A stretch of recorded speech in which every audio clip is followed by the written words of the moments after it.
special press meet. Kaveri Hospital Vadapalani cordially invites you for a press conference to announce a series of remarkable achievements in ST elevation myocardial infarction called the STEMI management.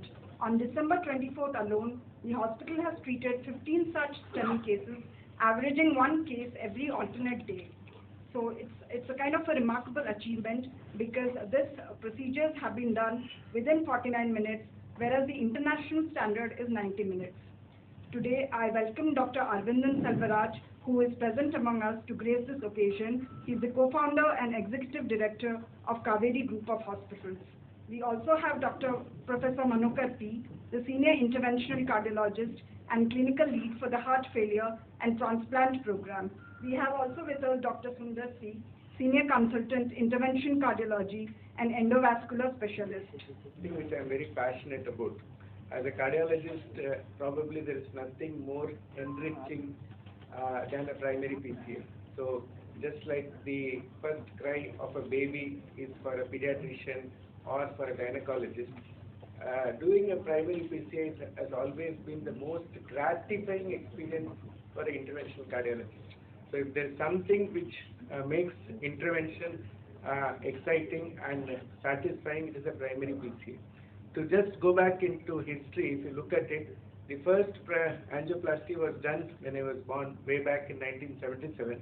But the primary PCA program, that is what I mean by primary PCA, is doing an angioplasty at the time of having a heart attack. That is what we call as a primary PCA. So a primary PCA first time in the world was done way back in 1994. So that was first started in Arizona. It was probably the first experience with primary PCA. But since then, in the last 30 years, obviously primary PCA has emerged as the treatment of first choice in patients presenting with a heart attack. So this is something which is there for the last 30 years as the treatment of choice. But if you look at NIC data, that is National Interventional Council data, except for the state of Kerala, all other states average somewhere between 5 to 12% in terms of number of cases receiving primary PCA. That means 30 years back it was established that primary PCA is the best treatment. Despite being established as the best treatment, in India, last year's data clearly suggests not many places across, I know the healthcare spectrum across the country, there's a lot of disparity, but across the country, if you look at it, the number of people receiving primary PCA has always been low. So primary PCA, despite its advantages in terms of mortality and morbidity outcomes, has not been a very popular choice because of logistics, because of financial issues, social issues, and multiple issues. So when we come here in this forum and talk about our achievements on primary PCA, it makes me, very happy that we have been able to address patients who are presented with complex scenarios, cardiogenic shock, and patients who have come really sick and then walked home just because we were able to offer primary PCA to them in time. So here, since we have a robust system starting from the ambulance service to the ER to the cath lab, everything seems to operate in a very seamless fashion. So one phone call away and then everything seems to fall in place. We have a very nice STEMI alert program in our institution where the moment somebody activates that pathway, everybody in the system kind of prepares for it. So right from the time, say, in a peripheral hospital, somebody sees an ECG, detects the ST elevation MI, they give us a call so that once that pathway is activated, it is very seamless, because I have worked in previous institutions and I know the challenges that happen. So many logistical challenges, so many social issues, and the largest publication of time in primary PCI comes from another institute in Chennai, which has the largest data of number of primary PCAs done. And the average time taken for the procedure to be done is close to 120 minutes and more. As the international standard expected is the door to balloon time should be less than 90 minutes.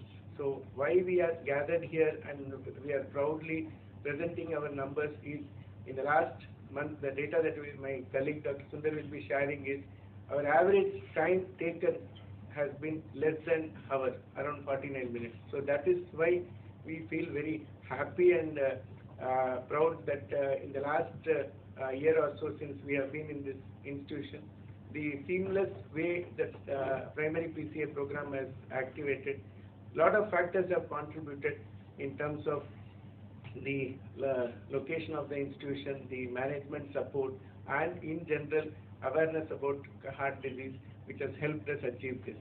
I here now request my colleague Dr. Sundar to share a few cases and scenarios which will highlight how this program works and how things have improved over the last year in this institution. Thank you. டிசம்பரில் நம்ம பண்ணக்கூடிய procedure. So heart speciality வடபழனியில் one of the pioneers, அதாவது ஒரு high volume சென்டர்னு சொல்லலாம். High volume சென்டர்னா என்னென்னா, as per definition வந்து பார்த்தோம்னா ஒரு மாதத்துக்கு 100 பேஷண்ட்ஸ்க்கு மேலே ஒரு ட்ரீட்மெண்ட் கொடுத்துட்ருக்கோம் அப்படின்னு, அதாவது இன்டர்வென்ஷன் ஸ்டென்ட்டு இந்த இதெல்லாம் 100 பேஷண்ட்ஸ்க்கு மேலே பண்ணிகிட்டு இருக்கோம்னா அதுக்கு பேர் ஹை வால்யூம் சென்டர் அப்படின்னு சொல்லுவாங்க.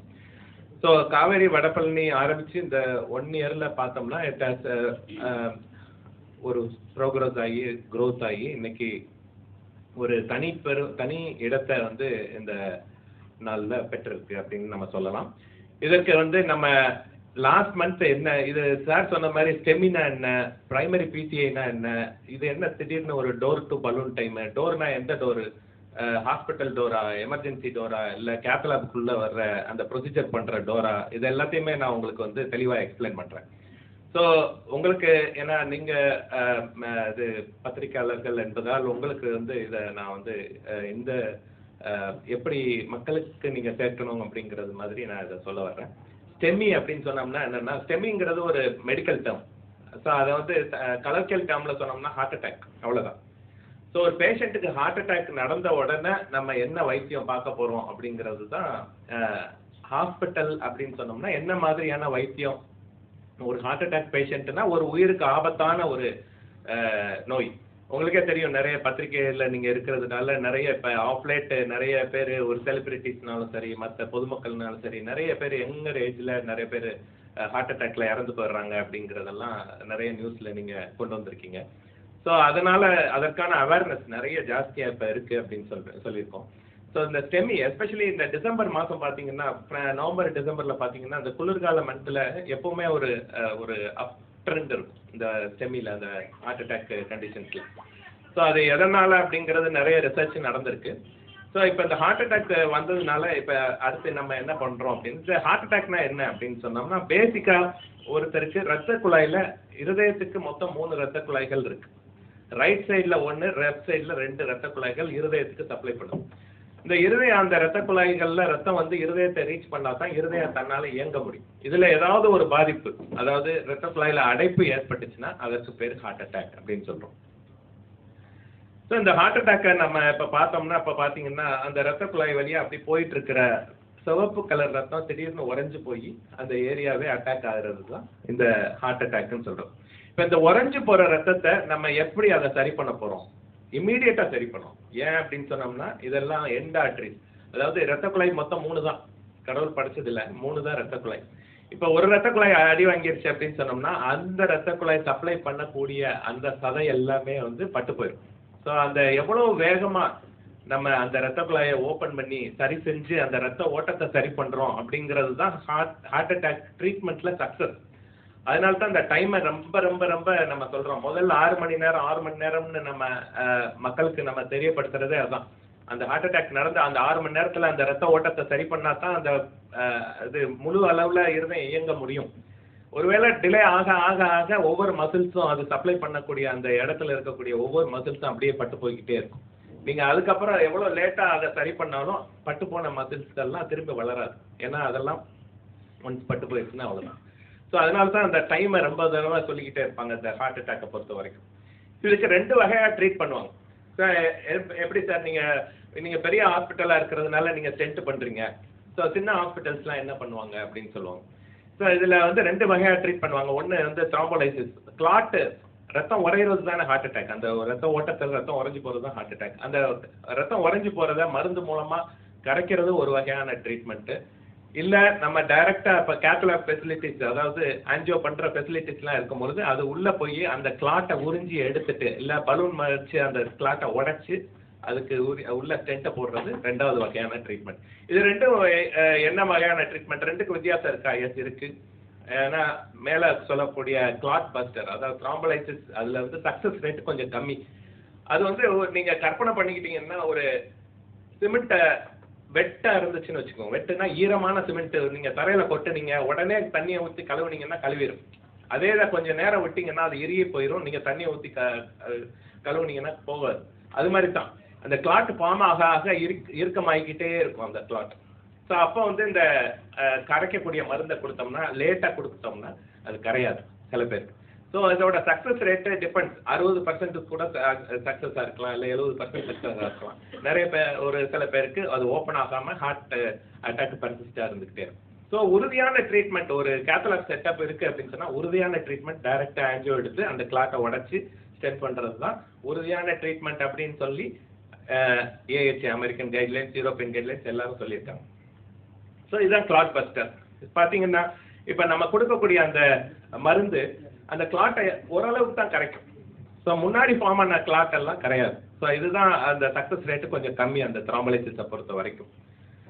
ஸோ இப்போ நம்ம பண்ணக்கூடிய அந்த பிரைமரி பிசிஏ அப்படின்னு சொல்லக்கூடிய இது ட்ரீட்மெண்ட் என்னன்னா, இந்த மாதிரி அந்த அடைப்பு வழியாக ஒரு சின்ன வைரஸ் செலுத்தி இந்த மாதிரி பலூனை வச்சு அதை விலக்கி, அந்த அடைப்பை விலக்கி, அதுக்கப்புறம் இந்த மாதிரி ஸ்டென்ட்டை பரம்புறதுக்கு பேர் தான் பிரைமரி பிசிஏ. இந்த பிசிஏ, இந்த பிரைமரி பிசிஏ அப்படின்னு சொல்றதுக்கு ஏன் பிசிஏனா என்ன, பிரைமரி பிசிஏ என்னன்னா, ஹார்ட் அட்டாக் வந்த உடனே அவசரமா எடுத்து அந்த பேஷண்ட்டை காப்பாற்றுறதுக்கு பேர் பிரைமரி பிசிஏ. ஸோ இந்த மாதிரி பண்றதுக்கு பேர் தான் இந்த ட்ரீட்மெண்ட். ஸோ இது வந்து ஒரு பேஷண்ட்டுக்கு நாங்கள் பண்ண அதை வந்து ஒரு எக்ஸ்பிளனேஷன். இது மாதிரி தான் வைரஸ் செலுத்தி பலூனை வச்சு அது மாதிரி ஸ்டென்ட்டை பொறுத்துவோம். சரி, இப்போ நம்ம ட்ரீட்மெண்ட்டை வந்து உடனே நம்ம பண்ணலைன்னா என்ன பிரச்சனைகள் வரலாம்? உடனே அந்த 6 மணி நேரத்துலையோ இல்லை உடனே பேஷண்ட் வரல. இப்போ நிறைய பேரை நீங்கள் பார்த்துருப்பீங்க, நிறைய பேர் இந்த விளையாண்டுட்டு இருக்கும் போதோ இல்லை ட்ரெட்மில்ல போயிட்டு இருக்கும் போதோ ஹார்ட் அட்டாக் வந்து உடனே இறந்துடுறாங்களே. அவங்கெல்லாம் ஹாஸ்பிட்டல் ரீச் பண்ணுறதுக்கு முன்னாடியே இறந்து போயிடுறாங்களே. ஸோ அவங்களுக்குலாம் இந்த மாதிரி ட்ரீட்மெண்ட் டிலே ஆச்சுன்னா என்ன ஆகுது அப்படின்னு சொன்னோம்னா, அரித்மியா. அது வந்து ஹார்ட் வந்து வேகமாக, அதாவது இப்போ எனக்கு வந்து 2 நாள் சாப்பாடு கிடைக்கலன்னா நான் எரிச்சலாக இருப்பேன், உடம்பு ஃபுல்லாக அது மூளையெல்லாம் எரிச்சலாக இருக்கும், யாரை பார்த்தாலும் கோவம் வர்ற மாதிரி. அதே மாதிரி தான் ஹார்ட்டுக்கு ரத்தம் கிடைக்கல அப்படின்னு சொன்னால் அந்த பகுதி மசில்ஸ் எல்லாம் ரொம்ப ரத்தம் கிடைக்காம எரிச்சலாக இருக்கும். பார்த்தீங்கன்னா அந்த கீழே இருக்கக்கூடிய ரிதம் வந்து எவ்வளோ எரிச்சலாக மாறுதுன்னு பார்த்துக்கோங்க. அது மாதிரி தான் இருக்கும் அரித்மியாஸ். இதுதான் முக்கால்வாசி ஹார்ட் அட்டாக் வந்ததுக்கு அப்புறம் இறப்புக்கு காரணம். ஹார்ட்டை வந்து தாறுமாறா துடிக்க ஆரம்பிச்சிச்சுன்னா, ஹார்ட் சீராக இயங்கினா தான் இருதயத்துல இருந்து ரத்தம் உடம்புக்கு ஃபுல்லாக வரும். இந்த மாதிரி தாறுமாறா துடிச்சுதுன்னா உடனே இறந்துடலாம். ஸோ இதுதான் வந்து காம்ப்ளிகேஷன்ஸ். உடனே ட்ரீட் பண்ணலைன்னா இந்த மாதிரியான காம்ப்ளிகேஷன்ஸ் வரலாம். இல்லைன்னா ஹார்ட் ஃபெயிலியர், ரொம்ப டிலே ஆயிடுச்சு, ஹார்ட் மசில்ஸ் எல்லாம் பட்டு போயிடுச்சு அப்படின்னு சொன்னோம்னா அதுக்கப்புறம் ட்ரீட்மெண்ட் பண்ணியும் ஹார்ட் பம்பிங்கை இது பண்ண முடியாது. அந்த மசில்ஸ் எல்லாம் பட்டு போகிறதுனால ஹார்ட் ஃபெயிலியர் ஆயிடும். அதாவது பம்ப் பண்ணுறதுக்கான இயக்கத்துக்கான அதோட எனர்ஜி எல்லாம் கம்மியாயிடும். ஸோ 3வது இது வந்து ரப்சர். ஹார்ட் வந்து சில சமயம் ரொம்ப ரப்சர் ஆகி அந்த அந்த ஹார்ட்டுக்கு வெளியில் கருப்பாக தெரிகிறதெல்லாம் ரத்தம். ஸோ இந்த மாதிரி ரப்சர் ஆகி ரத்தம் இது ஹார்ட் மசில்ஸ் எல்லாம் பட்டு போனதுனால அந்த இடம் ரப்சர் ஆகி ரத்தம் வெளியில் வந்துடுறதுக்கு பேர் ரப்சர். இதெல்லாம் இவங்கெல்லாம் பிழைக்க வைக்கிறது ரொம்ப கஷ்டமான ஒரு காரியமாயிடும். இந்த இடத்துல சடன் கார்டியாக் டெத், உடனே அந்த ஹார்ட் நின்று போயிடும், டோட்டலாக இசிஜி. ஸோ இதெல்லாமே காம்ப்ளிகேஷன்ஸ். இப்போ இவ்வளோ பெரிய பிரச்சனைகள்ல இருந்து அவங்கள காப்பாற்றணும்னா நம்ம டயத்துக்கு அந்த பேஷண்ட்டை எடுத்து அவங்கள காப்பாற்றி வெளியில் கொண்டு வர்றது தான் நம்மளோட இது. காவேரியோட ஸ்டாட்டிஸ்டிக்ஸ் இந்த டிசம்பர் மாதத்துக்கான ஸ்டாட்டிஸ்டிக்ஸ் தான். நான் வந்து வருஷம் பூரா போடல, இந்த டிசம்பர் மாதம் 15 ஸ்டெமி. இதில் என்ன ஒரு பெரிய ஆச்சரியம், 15 ஸ்டெமி, 15 பேருக்கு ஹார்ட் அட்டாக் ட்ரீட் பண்ணியிருக்கீங்க, என்ன பெரிய ஆச்சரியம் இதில் அப்படின்னு? அப்படி கிடையாது. இதில் வந்து எவ்ரி ஆல்டர்னேட்டிவ் ஸ்டெமி அப்படின்னு சொன்னால் ஹார்ட் அட்டாக் ஒரு 15 பேஷண்ட்ஸ் நம்மகிட்ட வந்திருக்காங்க. ஸோ எவ்ரி ஆல்டர்னேட்டிவ் அந்த மாதிரியான ஒரு கணக்கு இது. 15 பேருக்குமே எங்களால் உயரிய ட்ரீட்மெண்ட்டான அந்த பிரைமரி பிசிஏ அந்த ட்ரீட்மெண்ட்டை 15 பேருக்குமே எங்களால் கொடுக்க முடிஞ்சது. இதில் வந்து ஆல்மோஸ்ட் நில் மார்டாலிட்டி, யாருமே இறந்து போகல, எல்லாருமே சரியாகி வீட்டுக்கு போனாங்க அப்படிங்கிறது வருது. No complications. எல்லாருமே அந்த டைம், அந்த டோர் டு பலூன் டைமை நான் எக்ஸ்பிளைன் பண்ணுறேன், யாருக்குமே காம்ப்ளிகேஷன் ஆகலை. இதுல 12 பேர் இருதயத்தோட அடிப்பகுதிக்கு போகக்கூடிய ரத்தம் அடைப்பட்டதுனால வந்த கேசஸ். ஸோ இதுல வந்து ஒரு இது கடைசி ஃபியூ ஸ்லைட்ஸ். இதுல வந்து என்னன்னா ஒரு சிம்டம் ஆன்செட் அப்படின்னா ரத்தம் அது ஒரு பேஷண்ட்டுக்கு நெஞ்சு வலி, எனக்கு வீட்டிலேயே நெஞ்சு வலி வந்துருச்சு அப்படிங்கிறது சிம்டம் ஆன்செட். அதுல இருந்து ஆம்புலன்ஸ் பிடிச்சி அரைவல் அட் ஹாஸ்பிட்டல் தான் டோர். இந்த உள்ள ஹாஸ்பிட்டல்ல எமர்ஜென்சிக்குள்ள வர்றாங்கல்ல அதுதான் டோர். ஸோ அந்த டோர்ல இருந்து ஹாஸ்பிட்டல் டோர்ல இருந்து கேத்தலாபுக்கு, அதாவது அந்த ஆஞ்சியோபிளாஸ்டி பண்ணக்கூடிய அந்த இடத்துக்கு மாறி அந்த ரத்த குழாயை எப்படி ஃபர்ஸ்ட் ஓபன் பண்ணி ரத்தத்தை பாய்ச்சிரோமோ அதுதான் அந்த time, door to balloon time. அந்த ரத்த குழாயில இருக்கக்கூடிய அடைப்பு பலூனை வச்சு நீக்கி ரத்த ஓட்டத்தை சரி பண்றோம் பாத்தீங்களா, அதுதான் பலூன். இந்த டோர் டு பலூன் டைம்ங்கிறது தான் ரொம்ப முக்கியமானது. இதை வந்து மிகப்பெரிய ஆராய்ச்சி உலகம் பூரா நடந்துகிட்டு இருக்கு. இந்த டோர் டு பலூன் டைமை எப்படி குறைக்கலாம், அதாவது பேஷண்ட் ஹாஸ்பிட்டலுக்குள்ள வந்து 90 நிமிஷங்களுக்குள்ள அவருக்கு ரத்த ஓட்டத்தை சரி பண்ணணும் அப்படிங்கிறது இன்டர்நேஷனல் ஸ்டாண்டர்ட்ஸ். அதுக்குள்ள நம்ம பண்ணிடணும் அப்படிங்கிறது. ஸோ இங்க இந்த டோர் டு பலூன் டைமை வந்து எப்படி நம்மளால குறைக்க முடியும், அதாவது வந்து எந்த இடத்துலையுமே டிலே இருக்கக்கூடாது அப்படிங்கிறது தான் நம்மளோட ஃபர்ஸ்ட் ஃபோர்மோஸ்ட் எய்ம் இந்த இடத்துல. ஸோ இந்த டிலே அப்படின்னு சொன்னோம்னா ஃபர்ஸ்ட் எடுத்தோன்னா வரக்கூடியது பேஷண்ட் டிலே. வீட்டிலே இருப்பாங்க, நெஞ்சுவலின்னு சொல்லுவாங்க, இது எனக்கு நெஞ்சுவலி இல்லை, அது கேஸ் அப்படி இப்படின்னு சொல்லிட்டு அது மாதிரி டிலே பண்ணுறது பேஷண்ட் டிலே. அதை நம்ம எதுவுமே பண்ண முடியாது, அவேர்னஸ் மூலமாக தான் சரி பண்ண முடியும். உங்களுக்கு பிரச்சனை இருந்ததுன்னா உடனே டாக்டரை பாருங்கன்னு சொல்றது அவேர்னஸ் மூலமாக தான் அதை சரி பண்ண முடியும்.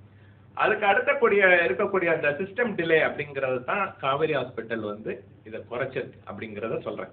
இதை வந்து இன்டர்நேஷனல் ஸ்டாண்டர்ட்ஸான 90 நிமிஷம் வரைக்கும் டைம் இருந்ததை எப்படி காவேரி ஹாஸ்பிட்டல் வந்து 49 நிமிஷத்துக்கு குறைச்சது, டோர் டு பலூன் டைமை 49 நிமிஷத்துக்கு எங்களால் குறைக்க முடிஞ்சது அப்படின்னு சொன்னா இது ஒரு நாள்ல வந்ததே கிடையாது.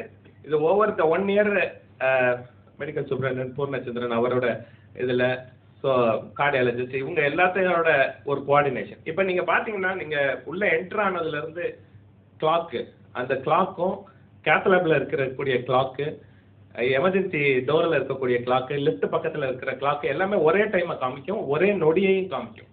So they have reset all the இது டைமை கரெக்டாக குறிக்கிறதுக்காக. ஸோ அதே மாதிரி அந்த இது ஹார்ட் அட்டாக் பேஷண்ட் வந்தாங்க அப்படின்னு சொன்னோம்னா எமர்ஜென்சி அலாம் கொடுத்துட்டாங்க அப்படின்னு சொன்னோம்னா அந்த ப்ரோட்டோகால் ஆன் ஆக ஆரம்பிச்சிடும். இதில் மெயின் திங் என்னன்னா அந்த வந்த உடனே நம்ம பேஷண்ட் வந்தோடனே ஹார்ட் அட்டாக்னு சொன்னோன்னே ஒரு 4 பேர்கிட்ட விசாரிப்பாங்க, இல்லை இது இந்த ஃபர்ஸ்ட் கன்சென்ட் கொடுப்பாங்க, அதாவது கொடுக்கறதுக்கு டிலே இருக்கும். நாங்கள் இந்த ப்ரொசீஜருக்கு ஒத்துக்கிறோம், இது இவ்வளவு இது பண்ணுறோம் அப்படின்னு அந்த இதுக்கான டிலே. இது இந்த டிலே எல்லாம் எப்படி குறைக்கலாம் அப்படிங்கிற ப்ரோட்டோகால், அதாவது எடுத்த உடனே வந்து இதுக்குன்னே ஒரு டீமை செட் பண்ணி அந்த செமியை பார்க்கக்கூடிய ஒரு டீமை செட் பண்ணி அவங்களுக்கு அந்த டிலேலாம் இல்லாமல் இதுக்கு அடுத்து வரக்கூடிய டிலே இல்லாமல், அதாவது இப்போ நீங்கள் பேஷண்ட்டை வீல் பண்ணுறீங்க, கேத்தலாப்ல இருந்து லிஃப்ட் பக்கத்தில் வீல் பண்ணிட்டு அப்புறம் லிஃப்ட்டை போய் அமுக்க மாட்டாங்க. இங்கே ஸ்டெமின்னு அலர்ட் ஆயிடுச்சுன்னா ஒரு லிஃப்ட் நின்றும் கீழேயே. ஸோ அந்த பேஷண்ட்டை ரிசீவ் பண்ணுறதுக்கு அந்த லிஃப்ட் அங்கேயே நிற்கும். அதே மாதிரி அங்கே கேத்தலாப்ல அந்த ஸ்டெமின்னு அலர்ட் ஆனோன்னா கேத்தலாப் ட்ரே எல்லாமே ரெடியாக இருக்கும், இன்க்ளூடிங் பார்பர் தான் சேவ் பண்ணுவார், அவர் கூட ரெடியாக நிற்பார் அந்த இடத்துல அவருக்கும். ஸோ இந்த ப்ரோட்டோகால்ஸ் எல்லாமே டிசைன் பண்ணி ஒரு மொமெண்ட்ல இருக்கிறதுனால தான் இந்த டோர் டு பலூன் டைமை எங்களால் 90 நிமிஷத்துல இருந்து 49 நிமிஷமா குறைப்பேன். இன்ஃபேக்ட் சில பேஷண்ட்ஸ்க்கு 44 நிமிஷம் கூட எங்களால் அச்சீவ் பண்ண முடிஞ்சு. ஆவரேஜா 49 நிமிஷம்ங்கிறது எங்களோட இதுதான் எங்களோட ஸ்டெமி ஃபார்ம். இந்த மாதிரி பேஷண்ட் உள்ள வந்தோடனே சரி இதெல்லாம் சொல்றீங்களா, இதுக்கு என்ன எவிடன்ஸ் அப்படின்னா இதுதான் எவிடன்ஸ். ஸோ எப்படி இந்த ஃபார்மை நாங்கள் ஃபில்அப் பண்றோம், ஒவ்வொரு கட்டத்திலையும் பேஷண்ட் மூவ் ஆக அடுத்து என்ன நடக்குதுங்கிறத ஃபில்அப் பண்ணிக்கிட்டே வருவாங்க டைம். அதே மாதிரி இதுதான் எங்களோட ஸ்டெமி சியூஜி. இந்த மாதிரி ஒரு பேஷண்ட் ஆம்புலன்ஸ்ல இருந்து ஏத்துறாங்க, அங்கிருந்து அவங்க வீட்டுல இருந்து கிளம்புறாங்கன்னு சொன்னோன்னே இந்த ஸ்டெமி அலர்ட் வந்துடும் எங்களுக்கு எல்லாத்துக்குமே. அண்ட் கடைசி ஸ்லைடு என்னன்னா how we are able to achieve this round the clock availability. இந்த ஹார்ட்டுக்கு மட்டும் கருணையே கிடையாது, டைமை நீங்க மிஸ் பண்ணீங்கன்னா மிஸ் பண்ண மாதிரி தான். ஸோ அதனால தான் இந்த round the clock availability of emergency team வந்து இதில் one of the strongest emergency team இதில் வடபழனியில் இருக்கிறது. Cath lab team round the clock 24 hours அங்கே கேத்தலாப்ல தான் இருப்பாங்க. அனஸ்தட்டிஸ்ட் எப்பவுமே ரவுண்ட் த கிளாக் இன் ஹவுஸாக இருப்பாங்க. அண்ட் சிசியூ டீம் அது கார்டியாக் இன்டென்சிவ் கேர் யூனிட் டீமும் ரெடியாக இருப்பாங்க. And finally in house cardiologist, இதுதான் ரொம்ப முக்கியமான ஒரு விஷயம்.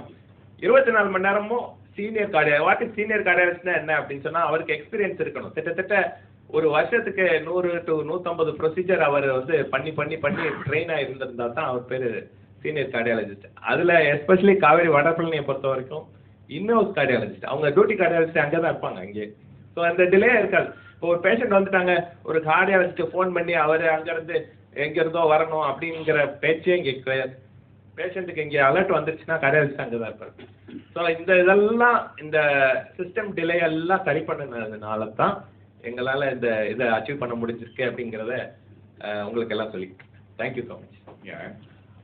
ரெண்டு ஸ்டார்ட் அப் ஆரம்பிச்சு அந்த கம்பெனியோட ஃபவுண்டர் கோ-ஃபவுண்டர் ஒருத்தருக்கு 40 வயசு 45 வயசு. அதாவது ஒரு கம்பெனி ஸ்டார்ட் அப் ஆரம்பிக்கிறது எவ்வளோ கஷ்டமான விஷயம். கம்பெனி ஆரம்பித்து நல்லா வளர்ந்து நல்ல ஒரு க்ரோத் ஸ்டேஜில் இருக்கப்ப இவங்க 2 பேரும் different companies, different part of India, 2 பேருமே 40-45 வயசில் சடன்லி டைடு, கார்டியாக் அரெஸ்ட் அப்படின்னு நம்ம பார்த்தோம்.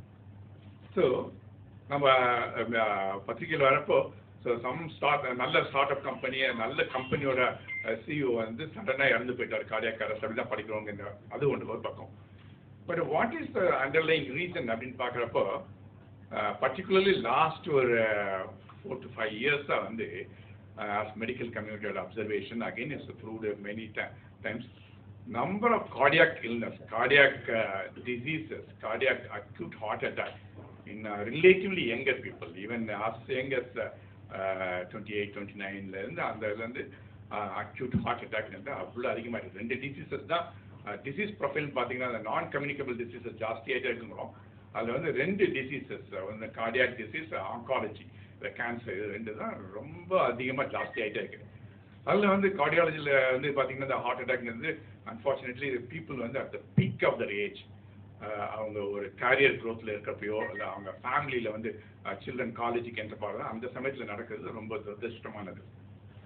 டாக்டர் சுந்தர் அவர்கள் வந்து ரொம்ப கிளியராக எக்ஸ்பிளைன் பண்ணாங்க நிறைய விஷயங்கள். ஒன்று வந்து டிலே எங்கெங்கெல்லாம் நடக்கும் அப்படின்னு பார்த்தீங்கன்னா, டிலே வந்து முதல்ல அந்த அஃபெக்ட் ஆன பேஷண்ட்டும் பேஷண்ட் ஃபேமிலியும் அது ஹார்ட் சம்மந்தமானதுன்னு ரியலைஸ் பண்ணும். அவங்க வந்து கேஸ்ட்ரிக் சம்மந்தமானது உடனே ஒரு பேண்டோசிட்ட ஒரு டேப்லெட் சாப்பிட்டுக்குவாங்க. அப்புறம் வந்து அவங்களுக்கு தெரிஞ்ச டாக்டர் ஃபோன் பண்ணுவாங்க. இந்த மாதிரி அவங்க சைட்லேருந்து டிலே. அதுக்கு நிறைய அவேர்னஸ் நம்ம காவேரி கிரியேட் பண்ணுறோம். என்னோட வேண்டுகோள் என்னன்னா, பத்திரிகையாளர்களும் இந்த மாதிரி இது வந்து ஒரு அந்த அவேர்னஸ் எது வந்து ஒரு ஹார்ட் சம்மந்தமான சிம்டம்ஸுங்கிறது மக்களுக்கு தெரியணும். அடுத்து அதை ரியலைஸ் பண்ணதுக்கப்புறம் உடனே ஒரு ஆம்புலன்ஸை கூப்பிடணும். ஆம்புலன்ஸை கூப்பிட்டுட்டு ஆம்புலன்ஸ்லேருந்து அந்த ஹாஸ்பிட்டலுக்கான அந்த டைம் டிலே, ஆம்புலன்ஸ் வரணும், டிராஃபிக் அதுக்கு இதாக இருக்கணும், அதெல்லாம். ஸோ இந்த சிஸ்டம்லாம் வந்து பார்த்தீங்கன்னா ஒருத்தரோட லீடர்ஷிப் லெவலில் இருக்கப்போ பார்த்தீங்கன்னா, வி நார்மலி டிஸ்கிரைப் வந்து ஒரு 3 சர்க்கிள் ஆஃப் கண்ட்ரோல். ஒரு நடுப்புற ஒரு புள்ளி எடுத்துட்டோம்னா அதுலேருந்து ஃபர்ஸ்ட் சர்க்கிள் வந்து சர்க்கிள் ஆஃப் கண்ட்ரோல், அதுக்கப்புறம் பார்த்தீங்கன்னா சர்க்கிள் ஆஃப் இன்ஃப்ளூயன்ஸ், அதுக்கப்புறம் சர்க்கிள் ஆஃப் கன்சர்ன். அதாவது ஒரு பேஷண்ட் அவங்க சிம்டம்ஸை ரியலைஸ் பண்ண முடியல, இது ஹார்ட் சிம்டம்ஸ்லாம் அப்படிங்கிறது வந்து இப்போ as a doctor, as a hospital சிஓவா நான் யோசிச்சு பார்த்தேன்னா அதை என்னோட கண்ட்ரோல் பண்ண முடியாது. அது வந்து ஓவராலாக மக்களோட அவேர்னஸ் ஆகிறப்ப அதுதான் அந்த circle of concern. My concern, I am concerned about the patient and the society, but I am not able to control அது என்ன பண்ணுறது அப்படிங்கிறது. அடுத்து வந்து சர்க்கிள் ஆஃப் இன்ஃப்ளூயன்ஸுங்கிறது வந்து, அப்புறம் சர்க்கிள் ஆஃப் கண்ட்ரோலுங்கிறது. சர்க்கிள் ஆஃப் இன்ஃப்ளூயன்ஸுங்கிறது அவங்க அங்கேருந்து டிரான்ஸ்போர்ட். நமக்கு வடபல்லாலும் இங்கே பக்கத்தில் அரும்பாக்கம் எங்கேயாவது ஒரு பக்கத்துலேருந்து ஒரு ஃபோன் வருது, இந்த மாதிரி ஒரு பாசிபிள் ஸ்டெமிங்கிறது அக்யூட் ஹார்ட் அட்டாக்ங்கிறது வருது அப்படின்னா, அங்கேருந்து ஆம்புலன்ஸில் வந்து உடனடியாக நம்ம ஹாஸ்பிட்டலுக்கு கூப்பிட்டு வருது. இந்த ஸ்மார்ட் ஆம்புலன்ஸ் பண்ணுறது அது சர்க்கிள் ஆஃப் இன்ஃப்ளூயன்ஸ். அதை டெஃபினட்டாக அஸ் எ இன்ஸ்டிடியூஷன் வந்து 25 இயர்ஸாக நம்ம தமிழ்நாட்டில் இவ்வளோ இது பண்ணிட்டு இருக்கோம். அஸ் ஒரு ரெப்யூட்டட் ஒரு டெர்ஷியரி கேர் பல்நோக்கு மருத்துவமனைனால அதை வந்து நம்ம கண்ட்ரோல் பண்ணுறோம். அடுத்து வந்ததுக்கப்புறம் அதான் அந்த டோர் டு பலூன் டைம். நான் லண்டனில் 15 வருஷம் ஒர்க் பண்ணியிருக்கேன். பெஸ்ட் ஆஃப் த ஹாஸ்பிட்டல்ஸில், even best of the international ஹாஸ்பிட்டல்ஸில் வந்து அவங்க என்ன ஸ்டாண்டர்ட், அவங்க வந்து இந்த அக்ரெடிட்டேஷன்லாம் கொடுக்குறப்போ ஒரு பெஸ்ட் கார்டியாக் இன்ஸ்டியூட்டுங்கிறப்போ ஒரு 90 மினிட்ஸில் வந்து அவங்க வந்து ஸ்டெமி அக்யூட் ஹார்ட் அட்டாக் அப்படின்னா ஹாஸ்பிட்டல் டோரில் என்டர் ஆனதுலேருந்து அவங்க வந்து பலூன் வந்து கேட்லாபில் வந்து அவங்க அதை ஓப்பன் பண்ணுற வரைக்கும் தான் அந்த டைம். அதை அச்சீவ் பண்ணால் பெரிய சக்ஸஸ்ன்னு செலிப்ரேட் பண்ணுறாங்க. நம்ம வடபழனி ஹாஸ்பிட்டலில் கன்சிஸ்டண்ட்டாக, அதாவது வந்து ஒரு பேஷண்ட்டுக்கு வந்து இப்போ ஒரு பேஷண்ட் ஒரு காலைல 10-11 மணிக்கு வந்திருப்பாங்க, எல்லாத்தையும் அங்கே இருப்பாங்க. எமர்ஜென்சி சீஃப் டாக்டர் இருப்பாங்க, கார்டியாலஜிஸ்ட் சீஃப் கார்டியாலஜிஸ்ட் இருப்பாரு, எல்லாம் அதுவும் பண்ணணும். அது பண்ணுறது ஒரு பெரிய சாதனை கிடையாது. ஆனால் நைட்டு 1 மணிக்கு காலையில் 3 மணிக்கு அப்படி வரப்பா அப்படின்னா ஹோல் சிஸ்டம், இப்போ இந்த வடபழனி ஹாஸ்பிட்டல் மட்டும் கிட்டத்தட்ட 900 பீப்புள் ஒர்க் பண்ணுறாங்க. அந்த 900 பீப்புள் ஒர்க் பண்ணுறப்ப அந்த எமர்ஜென்சி கேரில் அந்த சீக்வன்ஸ், அந்த ட்ரெயினில் எல்லாத்துக்குமே தெரியணும் வாட் இஸ் STEMI அப்படின்னு சொல்லிட்டு, what is acute heart attack. அதே மாதிரி தான் ஸ்ட்ரோக்கு ப்ரோட்டோகால் வச்சுருக்கோம். ஸ்ட்ரோக்கில் வந்து லிஃப்ட் ஆப்ரேட்டர்லேருந்து எல்லாத்துக்குமே தெரியும், ஒரு பக்கம் வாய் போனது பேசுகிறாங்கன்னா இது ஸ்ட்ரோக் இது அப்படின்னு சொல்லிட்டு. அந்த மாதிரி அந்த ஹோல் சிஸ்டத்தை ட்ரெயின் பண்ணணும். இதில் டிஃபிகல்ட்டி வந்து அந்த training everybody along the chain வந்து இது வந்து அந்த டோர் டு பலூன் டைமை வந்து நம்ம எப்படி சீக்கிரமாக அச்சீவ் பண்ணுறது அப்படின்னு சொல்லிட்டு, அதுதான் என்னோட அஸ் லீடர்ஷிப் லெவலில் பார்த்தீங்கன்னா சர்க்கிள் ஆஃப் கண்ட்ரோல். இது என்னோட கண்ட்ரோல். பேஷண்ட் வந்து சர்க்கிள் ஆஃப் இன்ஃப்ளூயன்ஸ், முதல்ல ஆம்புலன்ஸ் வர்றது, அது அடுத்து சர்க்கிள் ஆஃப் கண்ட்ரோல். ஒன்ஸ் டோரில் வந்தால் இது என்னோட கண்ட்ரோல். என்னோட கண்ட்ரோல்னா நம்மளோட டீமோட control. From medical administration, emergency doctor night doctor இருக்கு, அவங்களுக்கு இது ஹார்ட் அட்டாக் தான், இது வந்து அக்யூட் கேஸ்ட்ரைட்டிஸ் வயிறு சம்பந்தமான பிரச்சனை இல்லைன்னு அவங்களுக்கு தெரியணும். அடுத்து வந்து அங்கேருந்து இது ட்ராலியில் ஷிஃப்ட் பண்ணுறப்ப போஸ்டருக்கு தெரியணும், லிஃப்ட் ஆப்ரேட்டருக்கு தெரியணும், அந்த கேத்லாப் டெக்னீஷியன் காலையில் 3 மணிக்கு இருக்கப்போ, ஏன்னா கார்டியாலஜிஸ்ட் வந்து அவங்க பண்ணுறப்ப சீனியர் கேத்லாப் டெக்னீஷியன் அவங்களுக்கு தெரிஞ்சுக்கணும் அதோட எமர்ஜென்சி, அது பர்டிகுலர் டைப் ஆஃப் பலூன்லேருந்து அவைலபிலிட்டிலேருந்து தியேட்டர் ஸ்டோர் மேனேஜ்லேருந்து எல்லாத்துக்குமே தெரியும்.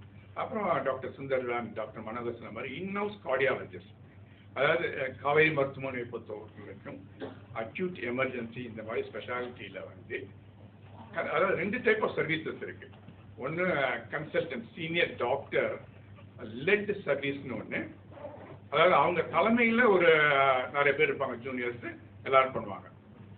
இன்னொன்று வந்து consultant delivered, senior doctor delivered, அந்த சீனியர் டாக்டரே அவரே டாக்டர் மனோகர்னா டாக்டர் மனோகர், டாக்டர் சுந்தர்னா டாக்டர் சுந்தர், டாக்டர் அதே மாதிரி இந்த team doctor professor Manohar, doctor Sundar, doctor Mahadevan, doctor Mahesh, அந்த டீம் அத்தனை சீனியர் கன்சல்டன்ட் கார்டியாலஜிஸ்ட். அன்னைக்கு அவங்க ஆன் கால் டியூட்டினா அவங்க ஆன் காலில் அவங்களே வந்து காலையில் அதிகாலையில் ஒரு 2-3 மணி இருந்தாலும் அந்த பலூன் அந்த ஆங்கியோபிளாஸ்டிக் பண்ணுறது தான், அதுதான் எங்களோட கண்ட்ரோலில் இருக்கிறது. வந்து வேர்ல்டு ஸ்டாண்டர்ட் 90 மினிட்ஸ் எங்க, நம்ம 49 மினிட்ஸ் எங்க. So almost half the time. International ஸ்டாண்டர்ட்ஸில் வந்து அந்த பாதி டைமில் வந்து நம்ம சென்னையில் நம்ம பண்ணுறோங்கிறது மிக பர்சனலி எனக்கு வந்து, ஏன்னா 15 வருஷம் நான் யூகேல ஒர்க் பண்ணதுனால சொல்கிறேன், இது எனக்கு மிக பெருமையான விஷயம். இன்ஃபேக்ட் வந்து இந்த சண்டே வந்து தமிழ்நாடு கவர்மெண்ட்டோட நான் ரெசிடென்ட்ஸ் தமிழ் டயஸ்போரா அதோட ஈவெண்ட் நடக்குது. மருத்துவ சுற்றுலா, தமிழ்நாட்டில் வந்து மருத்துவ சுற்றுலா பற்றி அந்த ஸ்பெஷல் ஸ்பீக்கராக என்ன பேச கூப்பிட்ருக்காங்க. அதுதான் இப்போல்லாம் இந்த மாதிரி ட்ரீட்மெண்ட்டுக்கு வந்து முதல்ல மாதிரி நீங்கள் அமெரிக்காவுக்கு போகிறேன், சிங்கப்பூருக்கு போகிறேன், அங்கே போகணுன்னு அவசியமே கிடையாது. இன்டர்நேஷ்னல் தான். நான் அங்கே 15 வருஷம் அங்கே ஒர்க் பண்ணதுனால சொல்கிறேன். நான் அங்கே வந்து majority of the doctors, 1/3 doctors Indians இருப்பாங்க, அதில் மெஜாரிட்டி தமிழ் டாக்டர்ஸ். அதில் நம்ம ட்ரெயின் ஆகி நம்மளாம் திரும்பி வந்து இந்த மாதிரி ஹாஸ்பிட்டல் எஸ்டாப்ளிஷ் பண்ணிருக்கோம். இந்த மாதிரி எல்லா எக்யூப்மெண்ட்ஸும் இருக்குது, இந்த மாதிரி ப்ரொஃபஸர்ஸ் இருக்காங்க, டாக்டர்ஸ் இருக்காங்கிறப்ப அதை விட பெட்டராக நம்மளால் பண்ண முடியுது அப்படிங்கிறது ரொம்ப பெருமையான விஷயம். I really congratulate. சென்னையில் 3 ஹாஸ்பிட்டல்ஸ் எஸ்டாப்ளிஷ் பண்ணியிருக்கோம். பர்டிகுலர்லி வடபழனி ஹாஸ்பிட்டல் வந்து இந்த ஏரியா, இந்த ரீஜனில் வந்து இந்த மாதிரி ஒரு சர்வீஸ் கொடுக்கறது வந்து ரியலி எனக்கு ஒரு particular gratifying moment. And also it is enormously helpful for the local population. Emergency ட்ரீட்மெண்ட்டில் நம்ம உயிர் சேவ் பண்ண முடியும் அப்படிங்கிறது. தேங்க்யூ.